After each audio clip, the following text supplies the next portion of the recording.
अस्सलामु अलैकुम वरहमतुल्लाहि वबरकातुहू। अज़ीज़ तलबा, मैं मोहम्मद शहज़ाद ख़ान आप तमाम ही का अपने इस चैनल में खैर मकदम करता हूँ। आप तमाम ही का दिल से इस्तकबाल करता हूँ।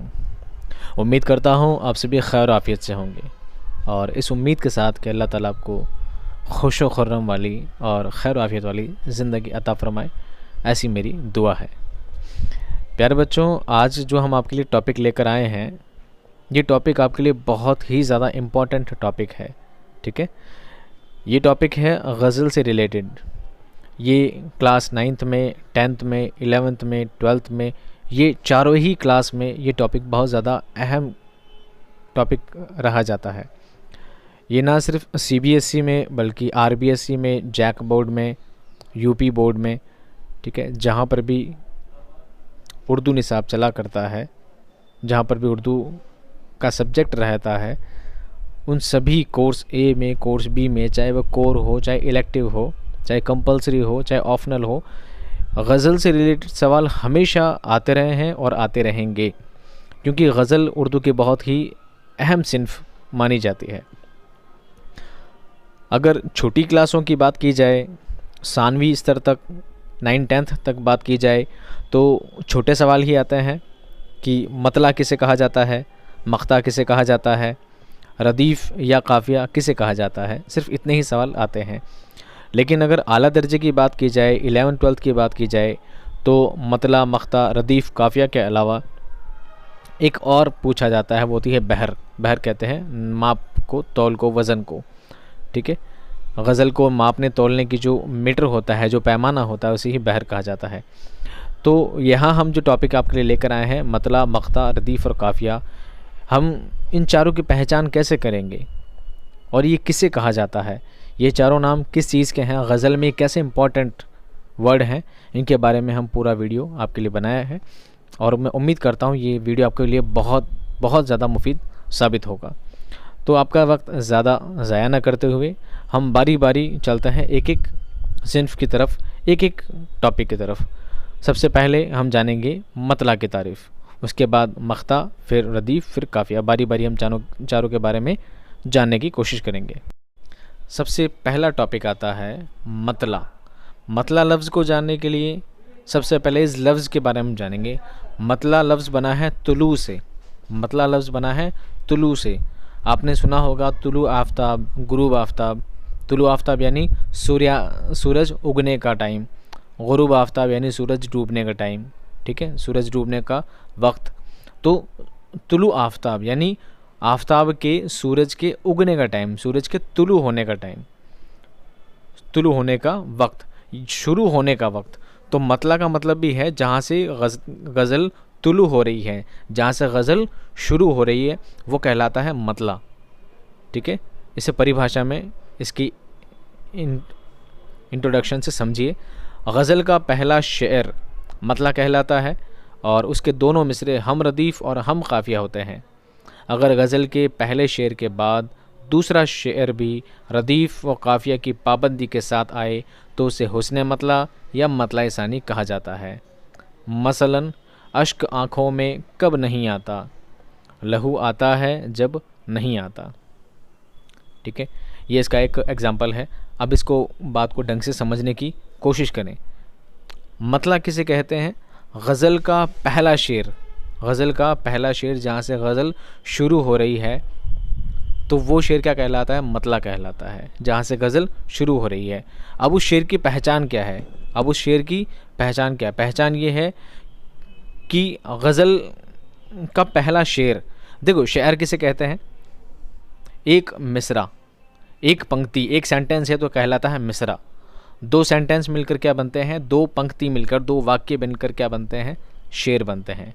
ठीक है, और कई सारे शेर मिलकर अशआर बनते हैं, जो मुकम्मल होने के बाद एक गज़ल, नज़्म या मसनवी, मरसिया, कुछ भी उसे कह लीजिए, जब पूरा मुकम्मल हो जाता है तो एक सिन्फ में तकर्रुर उसका हो जाता है, मुकर्रर हो जाता है। ठीक है, तो यहाँ पर मतला का मतलब ये समझाया गया है कि जहाँ से गज़ल शुरू होती है, जहाँ से गज़ल शुरू होती है वो पहला शेर क्या कहलाता है? मतला कहलाता है। जैसे यहाँ पर दिया गया है, अश्क आँखों में कब नहीं आता, लहू आता है जब नहीं आता। तो ये आखिर में जो लफ्ज़ है आता आता, ये दोनों वर्ड क्या हैं, सेम है। ये दोनों आखिर वाले लफ्ज़ क्या कहलाते हैं, रदीफ़। क्या कहलाते हैं, रदीफ़। तो जिसका पहला शेर की खासियत क्या होती है, इसके दोनों रदीफ़ क्या होते हैं, सेम होते हैं। दोनों रदीफ़ क्या होते हैं, सेम होते हैं, और रदीफ़ हमेशा सेम होते हैं। ठीक है, रदीफ़ दोनों के पहले और दूसरे दोनों मिसरे में रदीफ़ क्या होते हैं, सेम होते हैं। अब है नहीं और नहीं। आता से पहला वर्ड क्या है, नहीं और नहीं। नहीं आता, नहीं आता। तो आप ये मत सोचिए कि आता आता रदीफ़ हो गए, नहीं नहीं क्या हो गए, काफ़िया हो गए, ऐसा नहीं है। दोनों ही लफ्ज़ सेम हैं, दोनों ही लफ्ज़ हम माना है, दोनों ही मतलब एक जैसे हैं, तो दोनों ही लफ्ज़ क्या कहलाएंगे, दोनों ही रदीफ़ कहलाएंगे। नहीं आता और नहीं आता, ये दोनों क्या कहलाएंगे, रदीफ़ कहलाएंगे। ठीक है, अब उससे पहले वाला लफ्ज़ है, अब उससे पहले वाला लफ्ज़ है, अब इससे पहले वाला जो लफ्ज़ है वो है कब और जब। देखो ये दोनों बोलने में कैसे लगते हैं, एक जैसे लगते हैं। कब और जब दोनों बोलने का दोनों का प्रोनंसिएशन, दोनों का उच्चारण बिल्कुल एक जैसा है। इसलिए जिन शब्दों के, जिन लफ्ज़ों के उच्चारण, जिन लफ्ज़ों के प्रोनंसिएशन, जिन लफ्ज़ों का तलफ़ुज़ कैसा हो, हम ज़बान हो, हम सूत हो, हम बोलने में बिल्कुल सिमिलर लगते हों, वो लफ्ज़ कहलाते हैं काफ़िया। क्या कहलाते हैं, काफ़िया।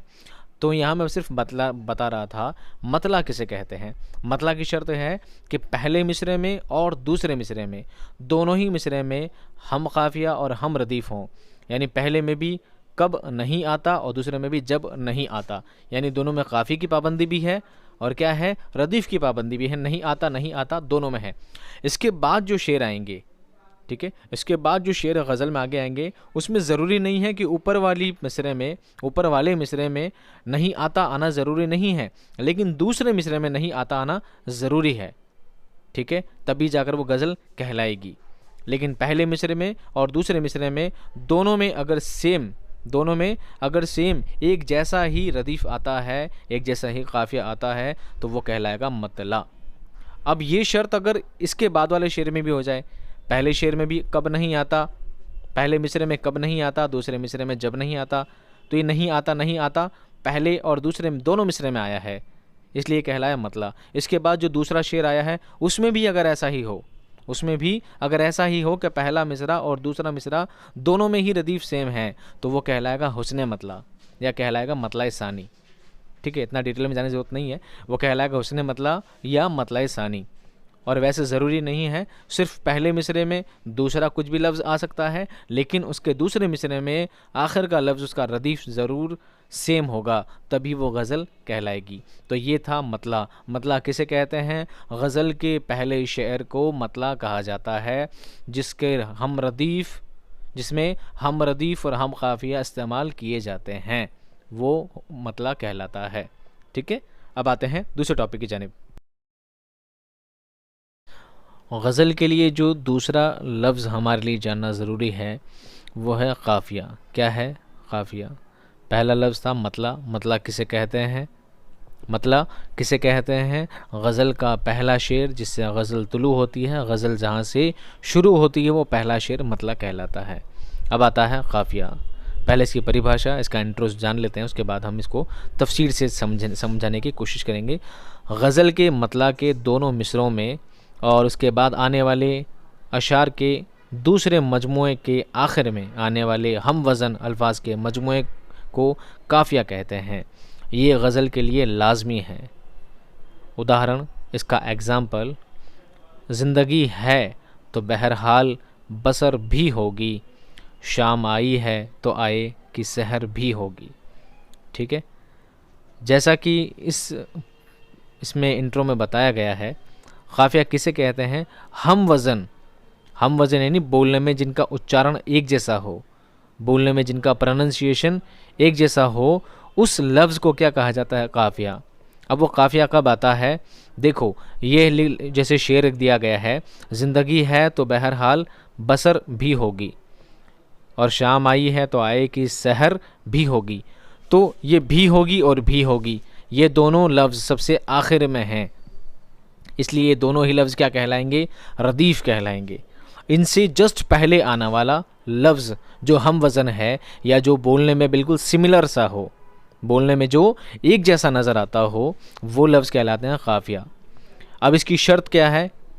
जो गज़ल का मतला होता है, जो गज़ल का मतला होता है यानी गज़ल का जो पहला शेर होता है उसमें ये पहले मिसरे में भी होता है और दूसरे मिसरे में भी होता है, लेकिन गज़ल के बाकी शेरों में, गज़ल के बाकी शेरों में पहले मिसरे में ना हो चलेगा, लेकिन दूसरे मिसरे में होना इसका लाजमी है, कंपल्सरी है। दूसरे मिसरे में इसका होना ज़रूरी है, तभी जाकर वो काफ़िया कहलाएगा। और ये गज़ल के लिए लाजमी है, ये शर्त गज़ल के लिए लाजमी है, तभी वो गज़ल कहलाएगी, नहीं तो गज़ल नहीं कहला सकती। ठीक है, जैसे लिखा है, ज़िंदगी है तो बहरहाल बसर भी होगी, और शाम आई है तो आए की सहर भी होगी। तो बसर और सहर दोनों बोलने में बिल्कुल सेम है, इसलिए ये दोनों क्या कहलाएंगे? काफ़िया कहलाएंगे। भी होगी ये दोनों क्या कहलाएंगे? रदीफ़ कहलाएंगे। ठीक है, उम्मीद करता हूँ ये लफ्ज़ आपको समझ में आ गया होगा। काफ़िया किसे कहते हैं? रदीफ़ से पहले आने वाले अल्फाज को, हम वज़न अल्फाज को क्या कहा जाता है? काफ़िया कहा जाता है। परीक्षा में, इम्तिहान में, एग्ज़ाम में आपको ये सवाल दिया जा सकता है, एक आपको मिसरा दिया जा सकता है या कोई आपको शेर दिया जा सकता है। ठीक है, और उसके नीचे सवाल किया जा सकता है कि मंदरजा वाला अशार में काफ़िया कौन सा है? काफ़िया कौन सा है, पहचानने की कोशिश करें या आप देख कर बताएँ। तो ऑप्शन दिए जा सकते हैं A B C D। ए में आपसे पूछा जाएगा भी होगी, दूसरे में भी पूछा जाएगा भी, तीसरे में पूछा जाएगा होगी। ठीक है, और चौथे में या डी में पूछा जाएगा बसर और सहर। ठीक है, तो आपको पहचान करनी है उसमें से कि उस मिसरे में, उस शेर में हम वज़न अल्फाज कौन सा है, वो कहलाता है काफ़िया, और सबसे आखिर में आने वाला लफ्ज़ क्या कहलाता है? रदीफ़। और रदीफ़ बिल्कुल सेम होता है, अलग अलग नहीं होता है। ठीक है, अगले लफ्ज़ की जानिब चलते हैं। अब गज़ल के लिए जानने वाला तीसरा अहम लफ्ज़ है रदीफ़। क्या है? रदीफ़।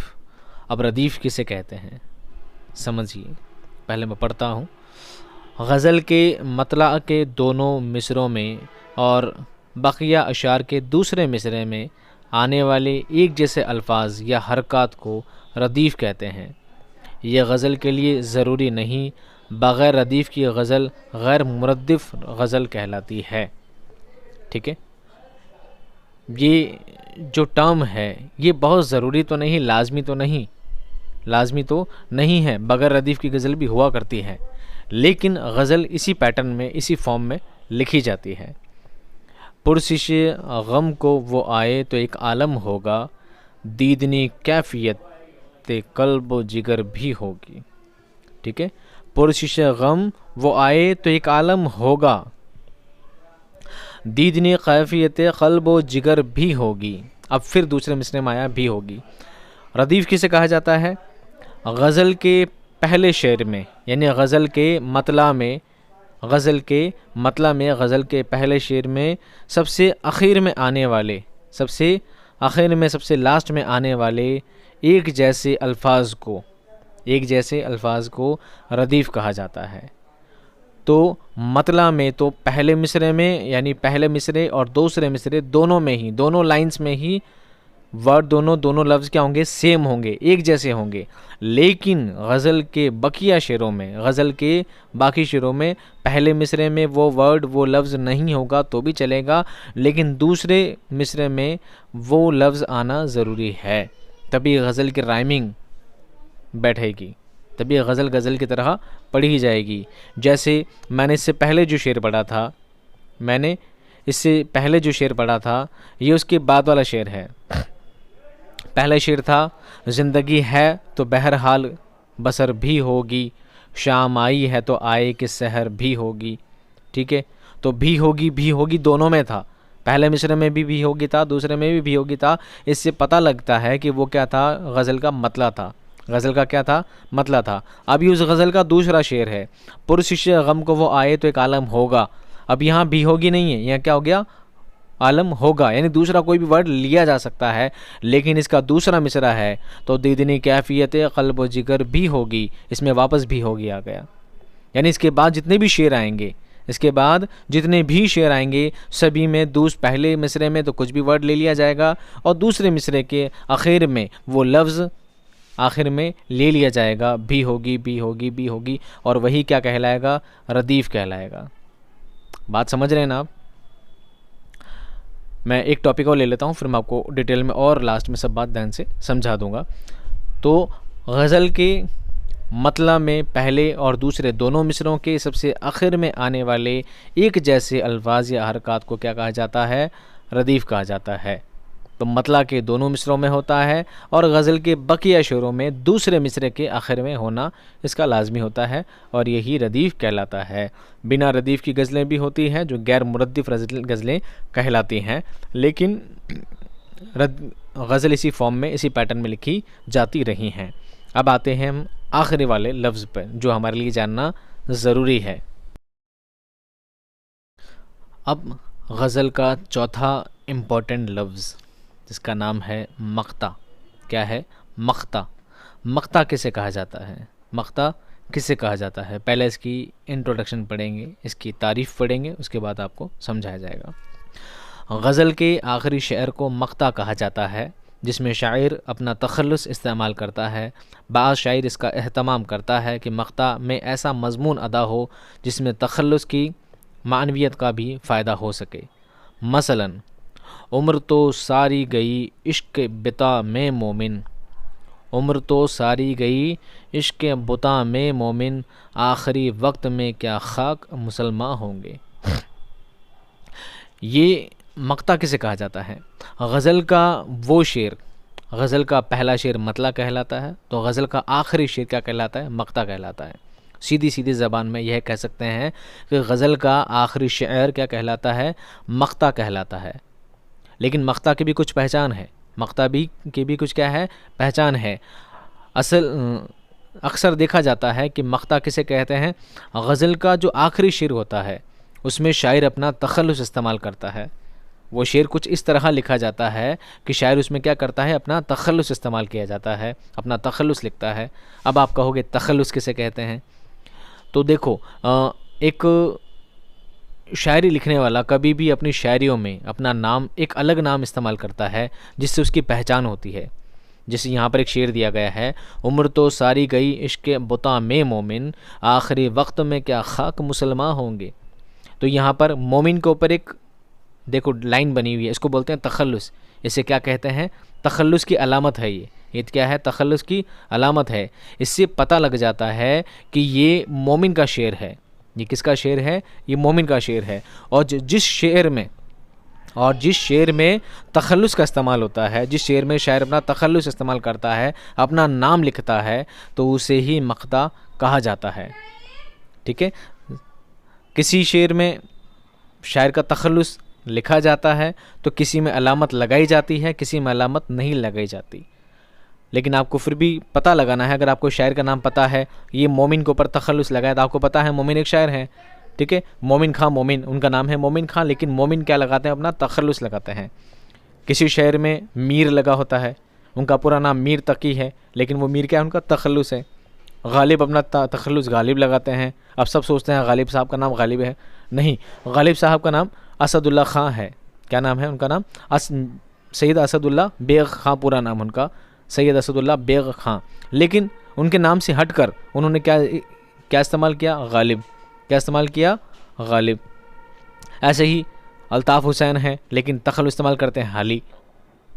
तो जिस शेर में शायर अपना तख़ल्लुस इस्तेमाल करता है वही शेर क्या कहलाता है? मक़ता कहलाता है। और मक़ता गज़ल का सबसे आखिरी शेर हुआ करता है। ठीक है? जैसे एक अहमद फराज की बहुत खूबसूरत गज़ल है, सुना है लोग उसे आँख भर के देखते हैं, सुना है लोग उसे आँख भर के देखते हैं, सो उसके शहर में कुछ दिन ठहर के देखते हैं। तो ये गज़ल का क्या है? मतलब है, यहाँ से गज़ल शुरू होती है। तो गज़ल पूरी बहुत लंबी गज़ल है और आखिर में वो अपना नाम इस्तेमाल करते हैं। कुछ इस तरह शेर लिखते हैं, अब उसके शहर में ठहरे की कूंज कर जाएं, अब उसके शहर में ठहरे की कूंज कर जाएं, फराज आओ सितारे सफ़र के देखते हैं। फराज आओ सितारे सफ़र के देखते हैं। तो ये शेर का क्या हो गया, मक्ता हो गया। तो इसमें फ़राज का नाम आ गया ना, यानी फ़राज उनका क्या है, तखल्लुस है। पूरा नाम उनका अहमद फ़राज है और फ़राज क्या उनका तखल्लुस है। तो तखल्लुस इस्तेमाल कर लिया उन्होंने। तो जिस लफ्ज़ में यानी जिस शेर में शायर अपना तखल्लुस इस्तेमाल कर लेता है उसे क्या कहा जाता है, मक्ता कहा जाता है। जो शेर गज़ल का पहला शेर होता है वो मक्ता कहलाता है। अब मैं आपको 3-4 शेर एक साथ लेकर समझाता हूँ पूरी बात डिटेल से, फिर आपकी शायद बात पूरी एक बार दिमाग में फिट हो जाएगी।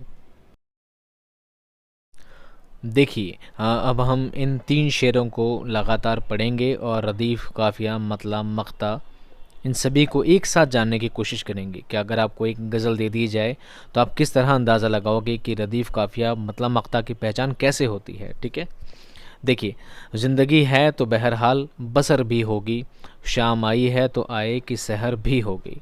ठीक है, दिल अगर है तो जिस राह पे ले जाएगा, दर्दमंदों की वही राह गुज़र भी होगी। तीसरा शेर है, पुरशिशे गम को वो आए तो एक आलम होगा, दीदनी कैफियत क़ल्ब जिगर भी होगी। देखिए, सबसे पहले मतला की पहचान। सबसे पहले मतला की पहचान का ये तरीका है, पहले रदीफ़, काफ़िया और मतला एक साथ समझिए। पहला जो शेर है इसके सबसे आखिर में जो 2 लफ्ज़ आपको दिख रहे हैं क्या है, होगी होगी। ठीक है, पहले दोनों मिसरों में होगी होगी लिखा है। तो ये दोनों होगी होगी ये क्या है, रदीफ़ है। उससे पहले भी और भी है, तो भी होगी दोनों मिलकर, यानी आखिर का लफ्ज़ से पहले अगर सेम लफ्ज़ हैं दोनों, तो दोनों ही लफ्ज़ क्या कहलाएंगे, रदीफ़ कहलाएंगे। अगर 3-3 लफ्ज़ एक जैसे हैं तो तीनों ही लफ्ज़ क्या कहलाएंगे, रदीफ़ कहलाएंगे, काफ़िया नहीं कहलाएंगे। ठीक है, तो भी होगी दोनों ही क्या है, रदीफ़ है। इससे पहले है बसर और फिर है सहर। अब बसर और सहर एक जैसे लफ्ज़ नहीं हैं, अलग अलग हैं, पर बोलने में इनका उच्चारण, इनका प्रोनाउंस बिल्कुल क्या है, सेम है। तो जिस शेर में, गज़ल के पहले शेर में काफ़िया और रदीफ़ सेम हो, सिमिलर हो, एक जैसा हो, हम माना हो, तो उसे क्या कहा जाएगा, मतला कहा जाएगा। गज़ल का पहला शेर मतला कहलाता है। ये पहली शर्त थी। अब आती है दूसरी शर्त। दूसरे शेर में पहले मिसरे में लिखा है जाएगा और दूसरे मिसरे में लिखा है भी होगी। फिर तीसरे मिसरे में फिर लिखा है आलम होगा और चौथे में लिखा है भी होगी। ठीक है, तो भी होगी यानी पहला मिसरा तो पहले शेर में तो काफ़िया और रदीफ़ की पाबंदी ज़रूरी है, लेकिन बाकी मिसरों में, गज़ल के बाकी शेरों में उसकी पाबंदी की ज़रूरत नहीं है। पहले मिसरे में कुछ भी वर्ड आ सकता है, कोई भी लफ्ज़ आ सकता है, लेकिन दूसरे मिसरे के आखिर में रदीफ़ और काफ़िया की पाबंदी अक्सर रहा करती है। मैं नहीं कह रहा हूँ लाजमी है, पर अक्सर रहा करती है। ठीक है, गैर मुरद्दिफ़ गज़लें भी लिखी गई हैं। ठीक है, बिना रदीफ़ की गज़लें भी लिखी जाती है, लेकिन ज़्यादातर गज़लें इसी फॉर्म में, इसी पैटर्न में लिखी जाती है। तो ये तो हुआ इसका समझने का तरीका कि पहले शेर में रदीफ़, काफ़िया की पाबंदी होती है, बाकी शेरों में रदीफ़, काफ़िया की पाबंदी नहीं होती है। सिर्फ दूसरे मिसरे में रदीफ़ और काफ़िया की पाबंदी रहा करती है। और सबसे आखिर वाला पहला शेर जिसमें पाबंदी होती है वो मतला कहलाता है, और सबसे आखिरी मिसरा, सबसे आखिरी शेर जिसमें शायर अपना तखल्लुस इस्तेमाल करता है, जिसमें शायर का नाम लिखा होता है, कलमी नाम लिखा होता है, उसे मक्ता कहते हैं। चारों लफ्ज़ आपके समझ में आ गए हैं आसानी से। अब रहती है, कई बार बच्चे कंफ्यूज हो जाते हैं कि सर रदीफ़ पहले था कि काफ़िया पहले था। यहाँ तो याद हो जाता है, यहाँ तो सुन लेते हैं, एग्ज़ाम में जाकर भूल जाते हैं। कि रदीफ़ पहला आएगा, काफ़िया पहला आएगा, सर ने पहले क्या बोला था। तो बिल्कुल कॉमन सेंस की बात है। आपको ABCD तो आती है, ठीक है, आपको ABCD आती है। बताइए पहले क्यू आता है कि पहले आर आता है? पहले आता है क्यू के बाद आता है आर। तो जो पहले आएगा वो क्यू से काफ़िया होगा, जो बाद में आएगा वो आर से रदीफ़ होगा। ठीक है, ये आपकी आसानी के लिए, हालांकि आर से रदीफ़ नहीं आता, रै से अदीफ़ आता है, और क़ाफ़ से काफ़िया होता है, क्यू से नहीं होता। बट आपकी समझने के हिसाब से क्यू से काफ़िया पहले आता है और आर से रदीफ़ बाद में आता है। तो ये आपको ये याद रहेगा कि रदीफ़ हमेशा आखिर में आता है, सबसे आखिरी वाला लफ्ज़ रदीफ़ होता है, और रदीफ़ से जस्ट पहले वाला वो क्या कहलाता है, काफ़िया कहलाता है। जैसे आर से जस्ट पहले क्या आता है, क्यू आता है। क्यू से और आर के, क्यू के और आर के बीच में कोई भी लेटर नहीं होता ना, इसी तरह काफ़िया के जस्ट बाद में रदीफ़ आता है, रदीफ़ से जस्ट पहले काफ़िया आता है, और क्यू आर का जो कॉम्बिनेशन होता है इसको आप आराम से समझ सकते हैं। उम्मीद करता हूँ आपको ये वीडियो अच्छी तरह से समझ आ गया होगा। फिर भी इस वीडियो से रिलेटेड अगर कोई बात अगर आपको जाननी हो तो आप मुझसे चैट बॉक्स में कमेंट कर सकते हैं मुझसे जा बजा, और टाइम पर जब भी आपका मन करे आप मुझसे पूछ सकते हैं। आप चाहें तो मुझसे इंस्टाग्राम पे भी जुड़ सकते हैं, आप चाहें तो व्हाट्सएप पे भी मुझसे सवालात कर सकते हैं। और एग्ज़ाम की तैयारी के लिए आपको जो भी हेल्प चाहिए हो, जो भी मसले मसाइल, जो भी बातें आपको जानने की हो, तो आप मुझसे बेझिझक बिलाशुबा आप मुझसे पूछ सकते हैं। उम्मीद करता हूँ ये वीडियो आपके लिए बहुत मुफीद होगा। अगर आपको वीडियो पसंद आए तो इसे लाइक करिए, शेयर करिए, अपने दोस्तों तक पहुँचाइए और कमेंट भी कीजिए अगर पसंद आया हो तो, ठीक है। और मिलता हूँ आपसे नेक्स्ट वीडियो में, आपकी ही फरमाइशों वाले वीडियो में मिलता हूँ नेक्स्ट वीडियो में। तब तक के लिए खुश रहिए, आबाद रहिए, खुदा हाफिज़।